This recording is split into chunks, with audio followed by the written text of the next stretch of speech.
In the shadow of Lady Jane Grey's brief and tragic reign, the story of her husband, Lord Guildford Dudley, is often overlooked. While Jane's 9-day reign as Queen has captured our attention, Guildford's life was just as full of sorrow and drama.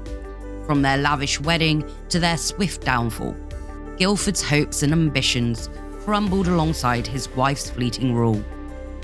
Let's explore the life of Guildford Dudley, a man whose dreams were dashed in the whirlwind of Tudor politics and whose legacy is forever intertwined with that of his ill-fated queen.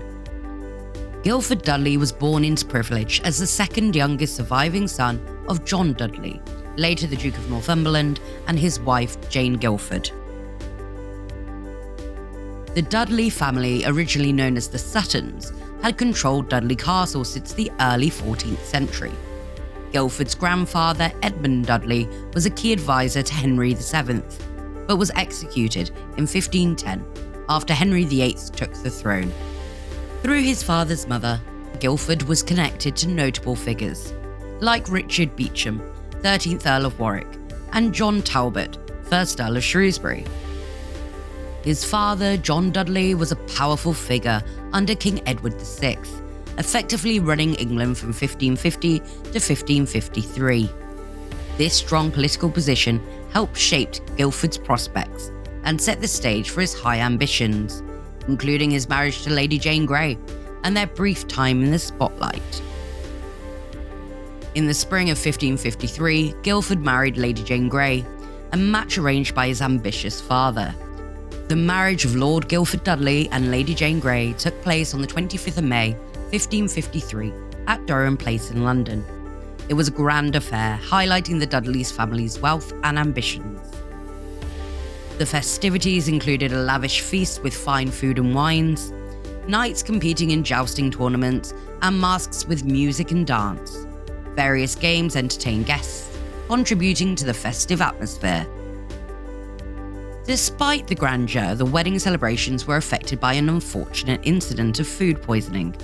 Some guests fell ill due to culinary mistakes, which caused considerable discomfort. This incident, however, did not overshadow the overall magnificence of the event, but was noted by contemporary observers. The death of Edward VI on the 6th of July 1553 set the stage for Guildford's brief period of power. Edward had named Jane Grey as his successor, bypassing his half-sisters, Mary, the future Mary I, and Elizabeth, the future Elizabeth I. The Duke of Northumberland quickly moved to secure Jane, his new daughter-in-law's, ascension, and on the 10th of July, Jane and Guildford entered the Tower of London as the new monarchs. Guildford had ambitions of becoming king himself and reportedly discussed his coronation with Jane. However, Jane was reluctant to make him king and ultimately only agreed to grant him the title of Duke of Clarence. Contemporary observers noted Guildford's regal demeanour and ambitions during this time, with some foreign ambassadors believing he was effectively acting as king. Jane's rule was short-lived. On the same day Jane was proclaimed queen, Mary Tudor asserted her claim to the throne and began rallying support. Despite initial resistance from Jane's faction, support for Mary quickly solidified, and by the 19th of July, Jane's reign collapsed. Guildford and Jane were imprisoned in the Tower under harsh conditions. The political situation continued to evolve, and in November 1553, both Jane and Guildford were condemned to death for high treason. Although Queen Mary I initially considered sparing them, the failure of the Thomas Wyatt Rebellion, which opposed Mary's marriage to Philip of Spain, led to their execution being expedited. The day before their executions, Guildford asked Jane for a last meeting, which she refused, explaining it would only increase their misery and pain. It was better to put it off, as they would meet shortly elsewhere and live bound by indissoluble ties. On the 12th of February 1554, Guildford Dudley was executed. He was led to Tower Hill, where he briefly addressed the crowd before being beheaded.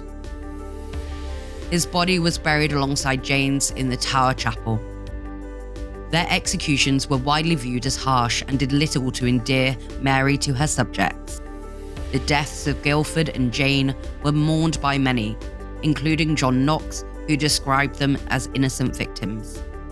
The chronicler Richard Grafton noted the widespread sorrow for Guildford, reflecting the lasting impact of his and Jane's brief and tragic place in English history.